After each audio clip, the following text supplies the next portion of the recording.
Ողջույն Օրագիր Նյուզի սիրելի հետևորդներ, եթերում ըստեյությանն է, մեր տաղավարում այսօր հյուրընկալել ենք ազատամարտիկ Պահեստազորի փոխգնդապետ Սամվել Մկրտչյանին։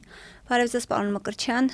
նախ թույլ տվեք շնորհավորել ձեզ եւ նաեւ մեր հետևորդներին բանակի օրվա կապակցությամբ եւ շնորհակալ եմ, որ ընդունել եք մեր հրավերը։ Այսօր եմ շնորհակալ։ Պարոն Մկրտչյան, նախ սկսենք նրանից, թե ինչ խորհուրդ ունի ձեզ համար հունվարի 28-ը որպես ազատամարտիկի եւ որպես քաղաքացու։ Հունվարի 28-ը 1992 թվականին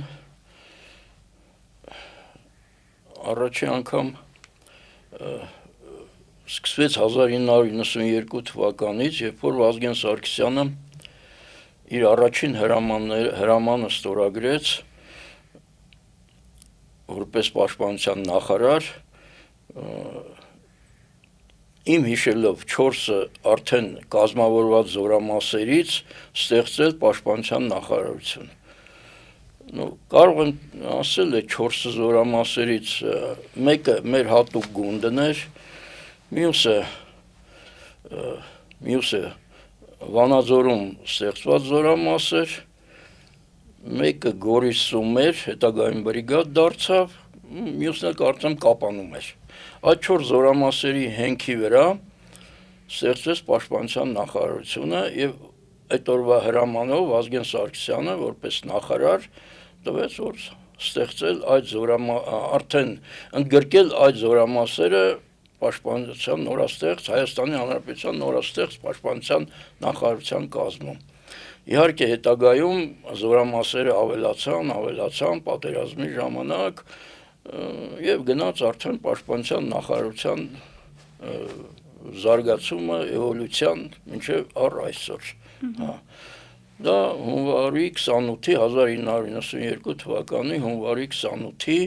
խորհրդանիշն է, որը մենք հիմա նշում ենք։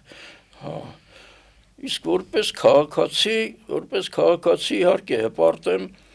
որ մեր երկիրն էլ անկախություն ձեռք բերելուց հետո արդեն ստեղծեց իր պաշտպանության նախարարությունը, իր զինված ուժերը եւ արդեն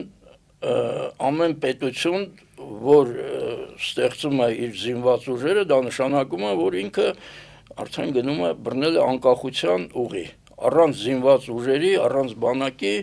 չկա անկախություն, չկա պետություն։ Հենքը հենց բանակն է։ Որպես քաղաքացի դա է, այդ մեր հպարտությունն է եւ բոլոր ամբողջ հայ ժողովրդի հպարտությունն էր, որ ստեղծվել էր պաշտպանության նախարարություն եւ արդեն կար նախարար պաշտպանության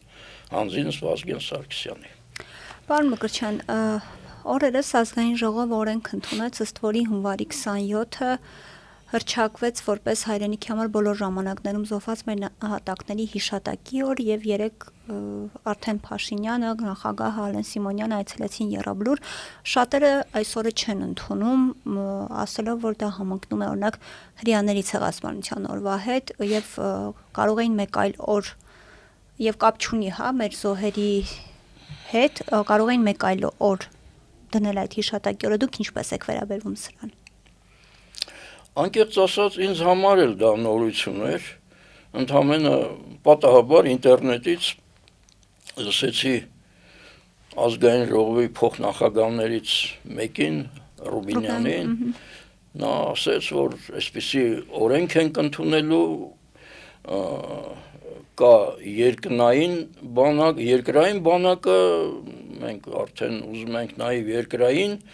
բանակի օր ընդունել, այսինքն նկատի ուներ ամսի 28-ը որպես գործող երկրային բանակ եւ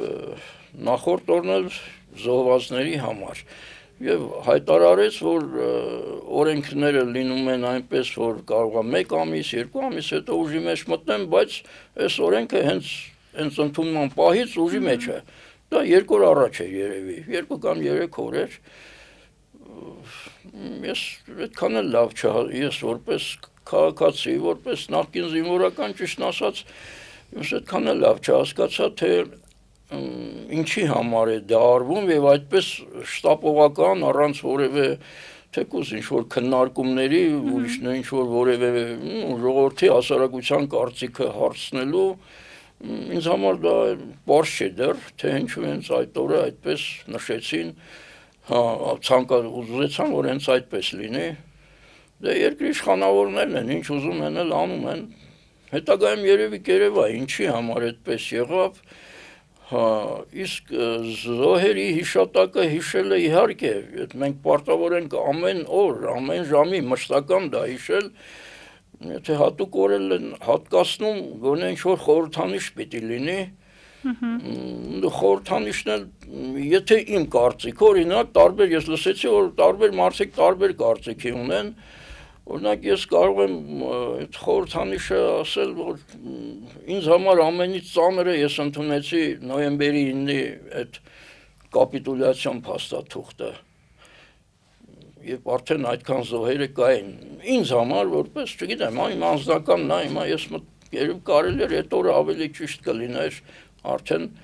այդքան զոհերից հետո եւ այդպիսի խայտարակ ինչ-որ կապիտուլյացիոն փաստաթուղթ, դե իրանցն է, հիմա ժամանակը ցույց կտա, թե ինչ նկատի ունեին, ինչի համար հենց այդպես անմիջականորեն, առանց որևէ քննարկումների այդ օրը հայտարարեցին, դե հայտարարել են մենք էլ ինչ որտեղ մեր պարտավորությունը, եթե արդեն ընդունված է, մնակ ես եղա Եռաբլուրում 27-ին, ժողովուրդը գալիս էր, ամենայն դեպս այդպես է ստացվել, իրանք հետո երևի կասեն կամ էլ կիմացվի, թե հենց կոնկրետ ինչի համար հենց այդ օրը, իսկ որ նշում ենք, ամեն օր պիտի նշվի, իհարկե, ամեն օր, ամեն ժամի մենք միշտ հիշում ենք մեր զոհերին, օրինակ ինձ համար որևէ օրը նշանակություն չունի, ես ցանկացած օր, ցանկացած ժամի իմ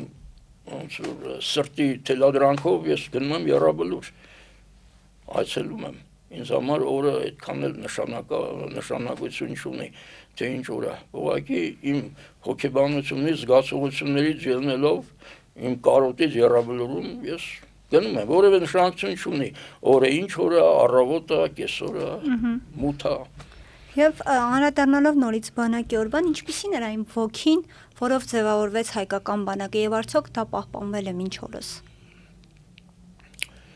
Գիտեք ինչ, այդ օրը, որ այդ ստորագրվեց, այդ օրը մենք ոչ ոքի մտքով չէր անցնի, որ հետագայում ասենք այդ օրը կդառնա բանակի օր։ Դա մի սովորական օր է եղել, մենք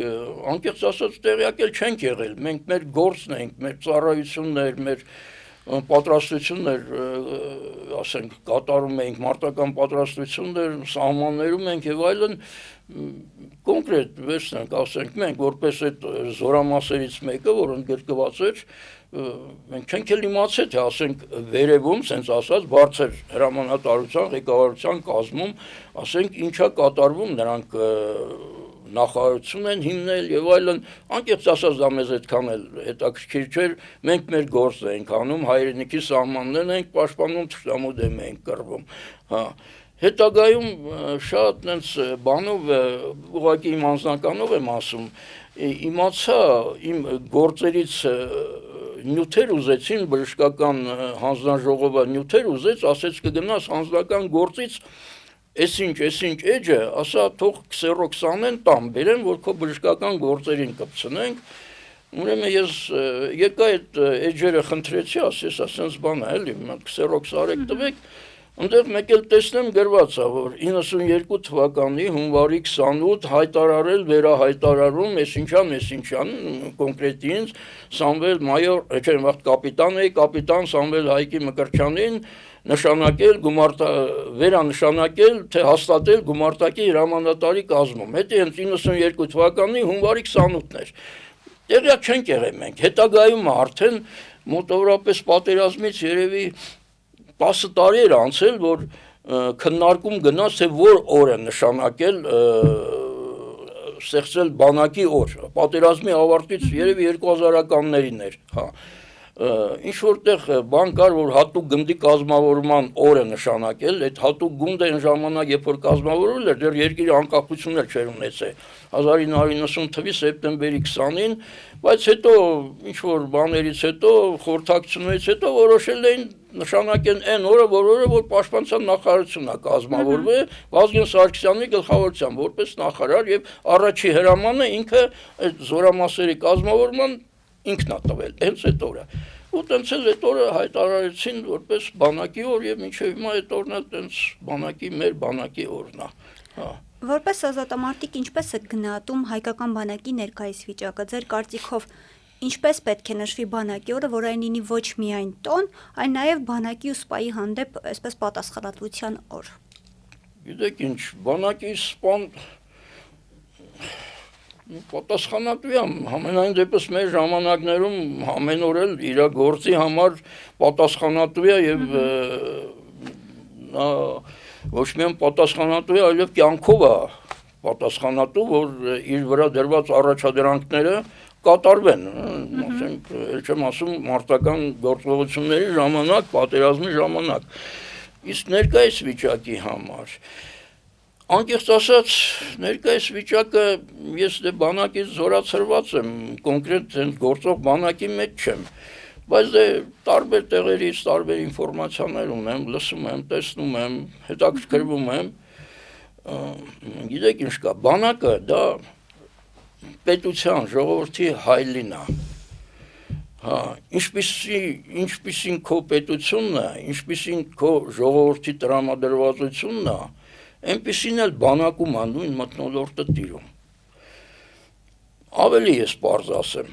եթե ամեն օր քարոզում են, ինչ-որ, չգիտեմ, բարբաջում են, ինչ-որ խաղաղություն, դա ամեն ինֆորմացիայի միջոց, մենակ պետական լրատվականով դա ենք լսում, հա, ում հետ խաղաղություն, ինչի համար խաղաղություն, հա, մարդիկ այդ դա արդեն չեն ընկալում, թշնամին մեզ այսքան կորուստներ մատնել ու այսօր գնում են, ասում են, մենք խաղաղության են գնում, մենք խաղաղություն ու զինվորի համար, սպայի համար,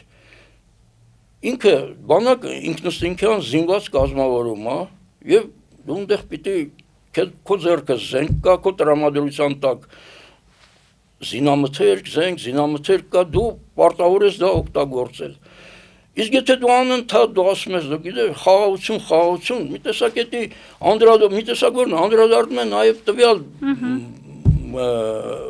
գործող, ասենք, սպայի, զինվորի վրա,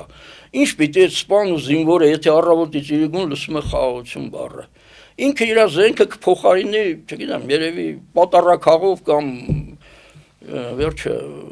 կթալով, կասի դե խաղաղություն է, էլի, ես ինչի համար պիտի այսքան պատրաստ լինեմ, այնա խաղաղություն է կնքվում, մենք մի թշնամի ունենք, հա, դա թշնամին էլ է, իբր թե խաղաղություն ուզում, էլ ես ինչի համար պիտի իմ գործ անեմ, ասենք, կյանքս ներդնեմ կամ ինչ-որ տանջվեմ, չարչարվեմ եւ այլն, աշխատավարձ է, նա տալիս եմ, ինչ-որ չափով ստանում եմ, Դա բավարար է արդեն։ Այսինքն այն ինչ որ կատարվում է այսօր մեր երկրի ներսում այդ քարոզությունը, դա 100%-ով գնում է դեպի բանակ։ Հա, գնում է դեպի բանակ։ Իսկ եթե մի բանակ չմտածեց, միայն խաղաղության մասին լսեց, դա արդեն կներեք, ես չի ասի դա բանակ է։ Բանակն ինքը կռվող ուժային օրգան է եւ նա իր գործը պիտի անի զենքով, ուժով, թշնամու հանդեպ։ Բայց եթե դու թշնամուն ինչ-որ դրած ասում ես իմ բարեկամ, նա պարզ է, նա ինչ ձևի իր խնդիրները պիտի կատարի, ես այդ ինձ համար հարց է։ Ցավոք սրտի իհարկե, շատ ես էդի ցավոտ եմ շատ ասում, որ այդպես չպետք է լիներ։ Մենք միշտ լսել ենք, որ սա մեր երկիրն է, մեր հողն է, որտեղ որ մենք կանգնել ենք, վերջ, դրանից այն կողմ արդեն թշնամին է։ Ոտնձգություն կատարեց, ինքը պետք է իր մռութին ստանա, հա, էս է մերը, բայց հիմա սենց վիճակի ենք եկե հասել, որ ինչքան պիտի տևի, չգիտեմ։ Որոնք են ձեր գնահատման բանակի ամենամեծ ամենաուժեղ կողմերը այսօր եւ ամենախոցելի կողմը։ Ըստ իս, ես ինչ ասում եմ, ըստ իս, որպես բանակի, ասենք, այն ամենասկզբից ակունքներից ծառայող, որպես սպա, որպես պատերազմով անցած մարդ, ես ըստ իս եմ ասում, իմ կարծիքով, ես օրինակ այ փողոցում դուք էլ եք տեսնում, ինչպես ասեմ, չսափրված, թափթփված, շորերը համազգեստը վերջը փնթի ձևով դուրս նետած համազգեստավորների լիքն են փողոցում, արդեն նրա արտաքին տեսքին, որ դու նայում ես, մտածում ես, ասում ես, սա է իմ պաշտպանում, սա է սահման պաշտպանողը, ինքը իրան ինչպես է նայում, որ արտաքնապես, որ հետո սահմանը մեզ համար էլ պետք է անվտանգությունը սահման ապահովի, այդ կարգի ասենք բաներ ես տեսնում ու հիասթափվում ես, հասկանում եք, մեր ժամանակում այն սկզբի բանակի կազմավորման ժամանակում նման բաներ կար, բայց այն ժամանակ համազգեստ չկար, այն ժամանակ ամեն ինչը, ասենք, եթե պետությունը պնն տալիս ասենք մի համազգեստ, այն կարող է քեզ տա մի տարվա համար, տարուկեսվա համար, 2 տարվա համար դաժե, դու ստիպված ես էդի քո աշխատավարձով պատերազմի դաշտում ես, կեղտոտվում է, պատառոտվում է, փչանում է,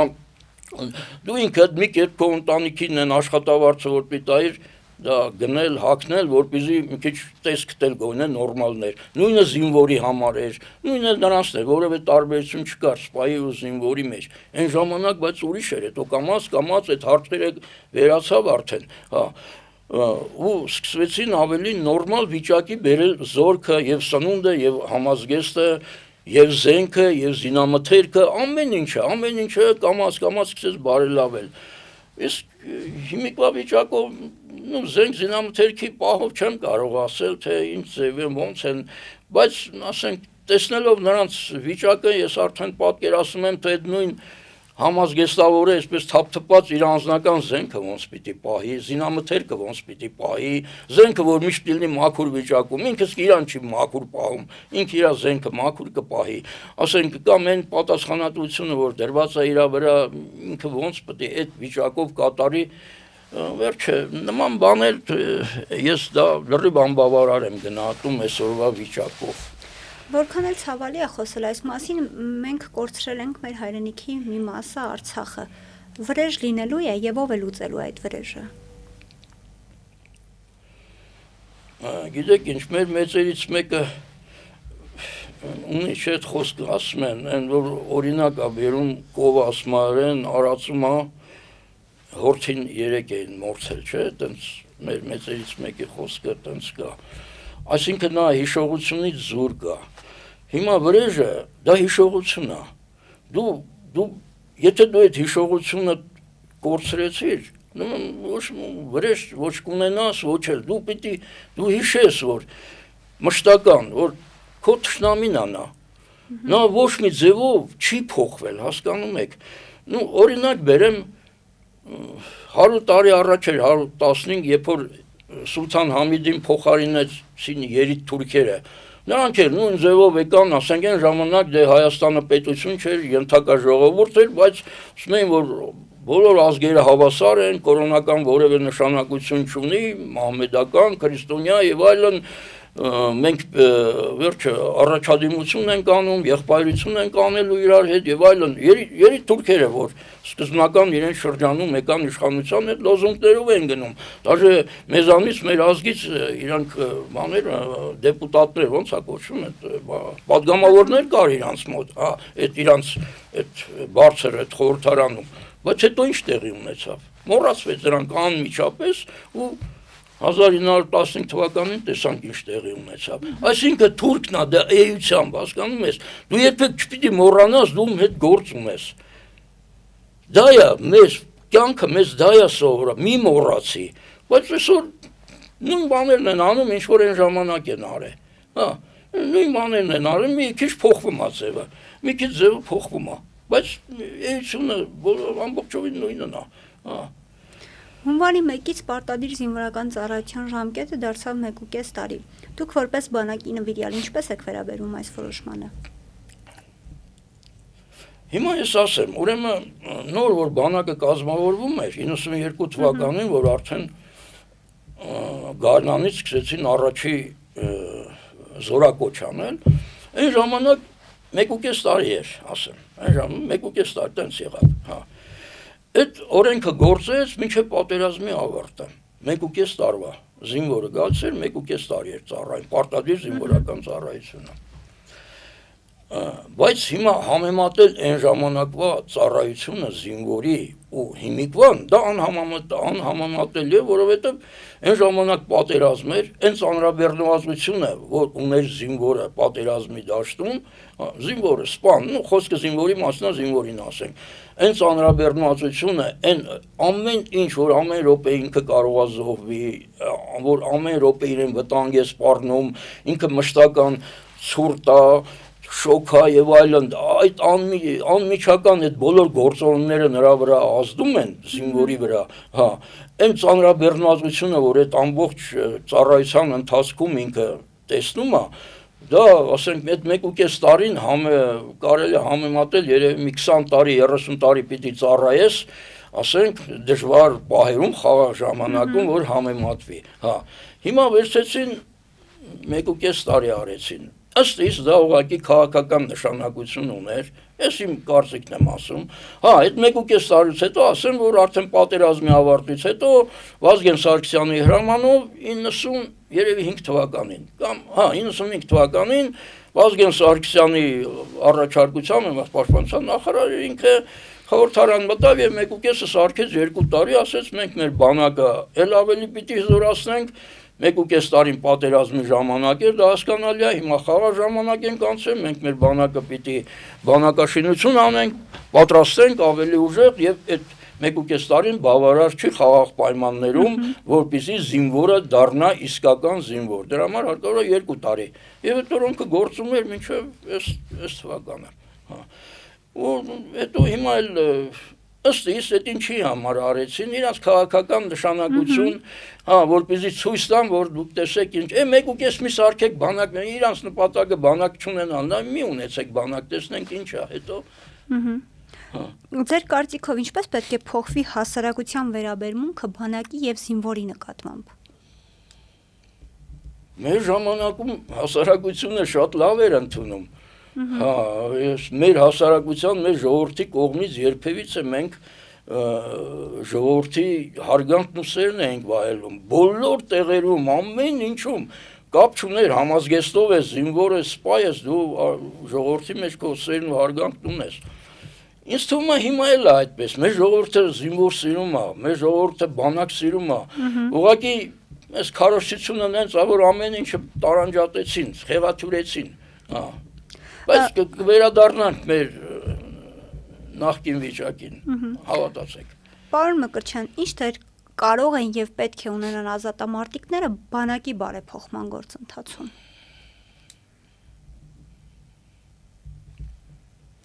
Նրանք ովքեր որ դեր պետք է ունենային, նրանց բոլորին հանեցին, հա, նրանք որևէ հիմա չեն որ ուզենել չեն կարող որևէ դեր ունենալ, իսկ ովքեր որ իբր թե դեր ունեն, նրանց միակ բանը սահմանն ենք պաշտպանում, բայց դե որ սահման, օրինակ ես միշտ այդ հարցը տալիս եմ իրանց, այդ որ սահմանն եք պահում, մենք որ սահման ենք պահում, հորադիսներ, աղդամներ, Քյալբաջարներ, Մարտակերտներ, իսկ դուք այդ որ սահման եք պահում, հա, Ջերմուկը, հա, կամ Գորիսի ներքին հանդը, կամ այս վերջում, սահման էլ չեք պահում, տալիս եք դուք, հա, պետությունը, հիմա այդ ազատամարտիկ, չգիտեմ, որ ասում են, որ իբր թե սահմաններ ենք պահում, ես ենք անում, են ենք անում, նրանք սոցիալական հարցեր են լուծում, ես բոլորին էլ ասում եմ, դուք ասում եմ, դուք ծառայություն չեք անում, դուք երկիրը պաշտպանելը չի, դուք չեք կարող պաշտպանել, այդ վիճակով դուք չեք կարող, դուք ուղղակի ձեր սոցիալական պետությունը, իր սոցիալական հարցերն է լուծում, որպեսզի պարապ չմնաք, աշխատավարձ ստանաք, ինչ որտեղ էլ կարողանաք ձեր ընտանիքներին պահել, եւ դուք դա լավ գիտեք, որ տենց է, թե չէ այդ ձևի ծառայությունով, այդ բանով դուք այդ երկիր չեք պահի, Աստված չանի իհարկե, մի բան եղավ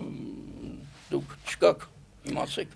Ինչ փոփոխություններ եք առավել կարևոր համարում, որպեսզի բանակը դառնա ավելի մարտունակ եւ պաշտպանված։ Դե եթե նման գաղափարախոսություն կա, խաղաղություն, այդ բարբաջանքը կա, ինչ էլ ուզում ես արա, չի լինի, մարդու հոգեբանության վրա դա ազդում է, հասկանում ես։ Եթե մարդը կռվի պատրաստ չի, ինքը մտածում է խաղաղություն է, այդ մարդուն դու էլ չես կարա իր որակական հատկանիշները պաշտպանողական, հա, այն արիական ոգին նրա բարձրացնել, չի լինի էդի։ Դու նրան հոգեպես արդեն իջացնում ես այն ամենացածր մակարդակի, հա, որ ոչինչ էլ չի լինի, ես ինչ այլ է, որ կքնեմ, հետո ինձ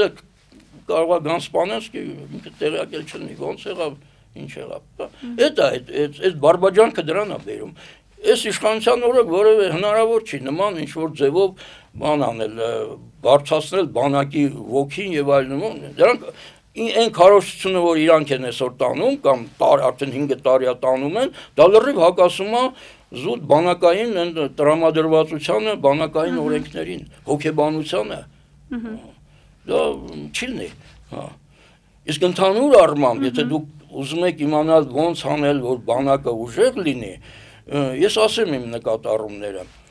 Օրինակ շատ դեպքում ասում են պայմանագրային, այս անենք այդ ժամկետային ծառայությունը պարտադիր հանենք, ես դրան դեմ եմ։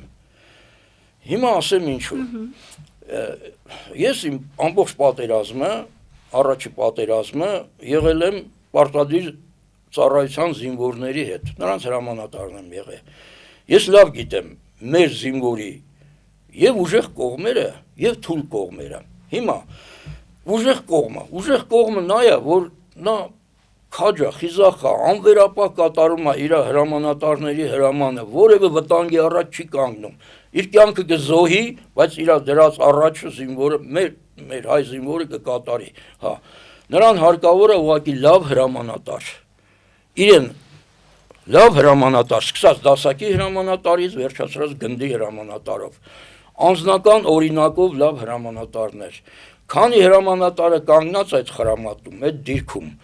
իր կողքից վազում է, հարձակվում է, ինքը երբեք այդ հրամանատարին չի թողի մենակ։ Ինքը ընդհակառակը կպաշտպանի իր կյանքով այդ հրամանատարին, կպահի։ Դա շատ դեպքերում ցույց է տվել մեր անձնական փորձը։ Հիմա մյուս հարցը, այդ ինչպես պիտի լինի, որ ասենք զինվորը դե ասի, պիտի իր հրամանատարին էլ պիտի պատրաստի արդեն զինվորական, բարձրագույն զինվորական ուսումնարանը, որը մենք ունեինք եւ պատրաստում էին։ Սկզբնական շրջաններում մեր Վազգեն Սարգսյանի անվան բարձրագույն ռազմական ուսումնարանը, դե ուսումնարանը հետո ինստիտուտ սարքին, հետո հիմա չգիտեմ համալսարան, թե ակադեմիա, հա, վերջը ամեն տարի տալիս էին 300 սպա շրջանավարտ, տարբեր հիմնականում համազորային, բայց կային նաև հրետանավորներ, այնտեղ ինժեներներ, բայց 300 հոգի, 300 ամեն տարի 300 լեյտենանտեր մեր Վազգեն Սարգսյանի ռազմական ուսումնարանը բաց թողում, հա։ Հիմա այդ սպան սովորում էր այնտեղ 4 տարի։ 4 տարի սպան այնտեղ զորանոցային վիճակում, ընդ որում ես ասեմ, դաժե սովետական բանակում 2 տարուց հետո կուրսանտներին, ռազմական ուսումնարանի կուրսանտներին տեղափոխում էին հանրակացարան, այսինքն զորանոցային վիճակից նրանք դուրս էին գալիս, ապրում էին հանրակացարաններում, կարային ամուսնանային եւ այլն, բայց մեր մոտ տենց չէր, մեր մոտ 4 տարի օրացույցային սպան երթումը տվեց, կուրսանտը երթում ընդունվեց, ուսումնարան երթումը տվեց, 4 տարի ինքը ծառայում է ռազմական ուսումնարանում, ձեռք է բերում իր մասնագիտությունը, սովորում է, իմանում է ծառայությունն ինչ բան է, 4 տարի անընդմեջ, նոր նրանց հետո ուղարկում են զորքեր, այնտեղ էլ արդեն իր բաներն է անցնում, այսինքն այնքան էր արդեն բարձրացվում այդ սպայի մակարդակը, իր եւ գիտելիքները, եւ հոգեբանական վիճակը, ամեն ինչը, որ սպան արդեն որևէ խնդիր չուներ ծառայելու զորքերում, գնալ եւ սահման հայրենիք պաշտպանել։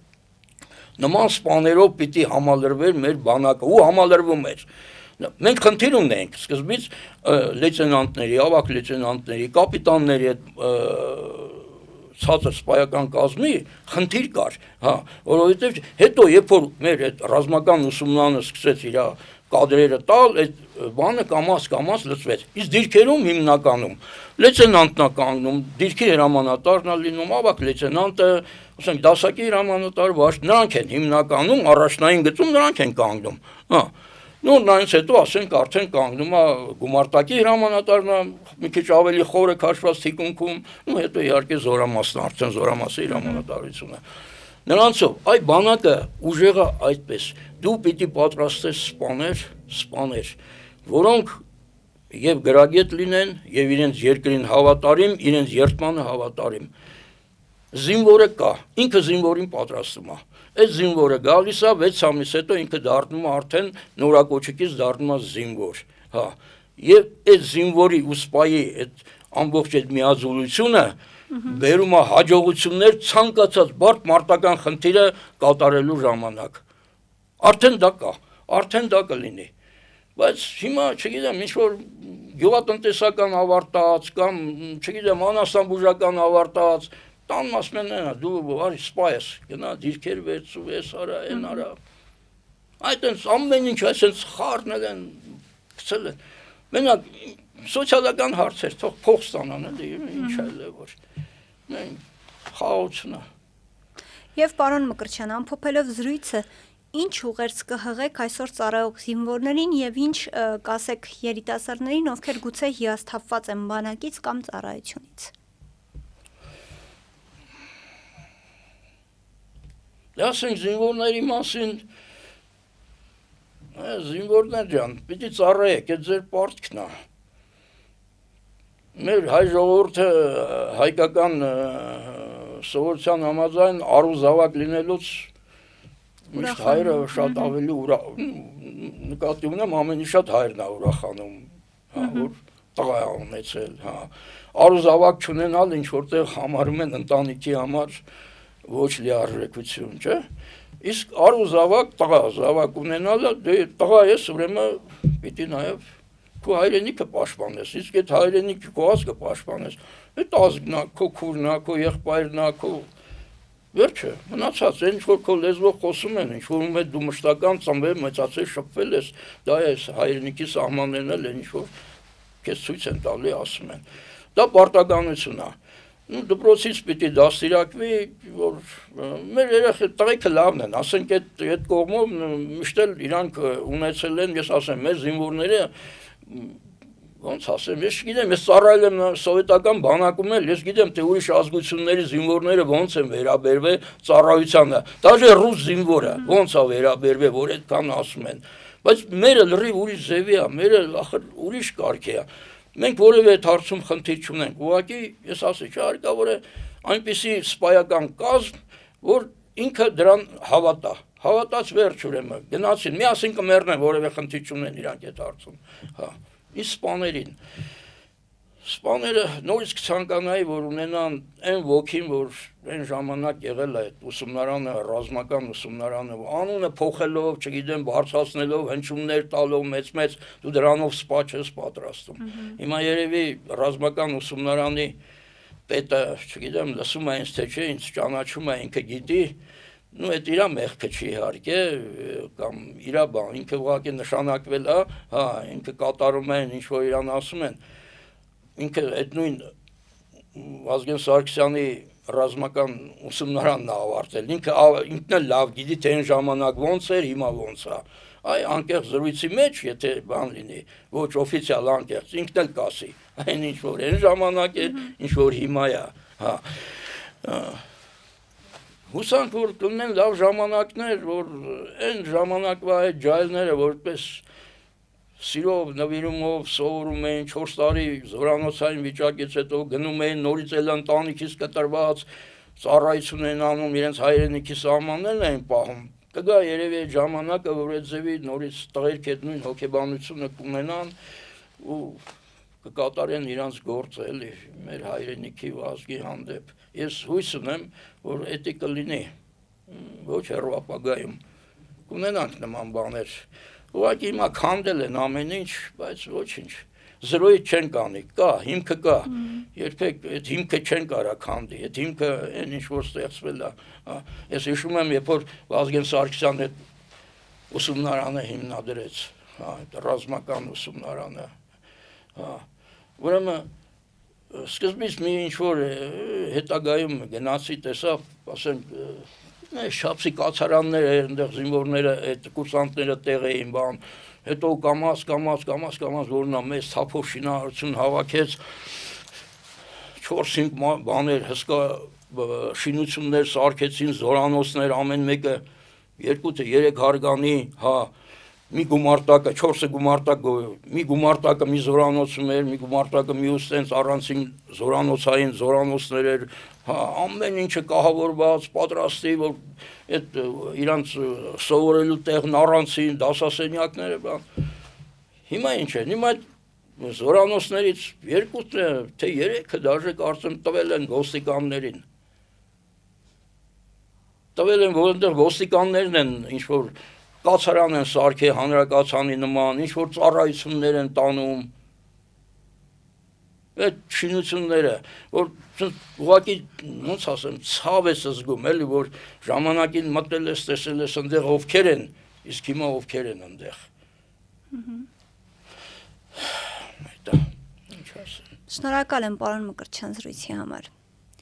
Իմ հյուրն էր ազատամարտիկ պահեստազորի փոխգնդապետ Սամվել Մկրտչյանը։ Կհանդիպենք։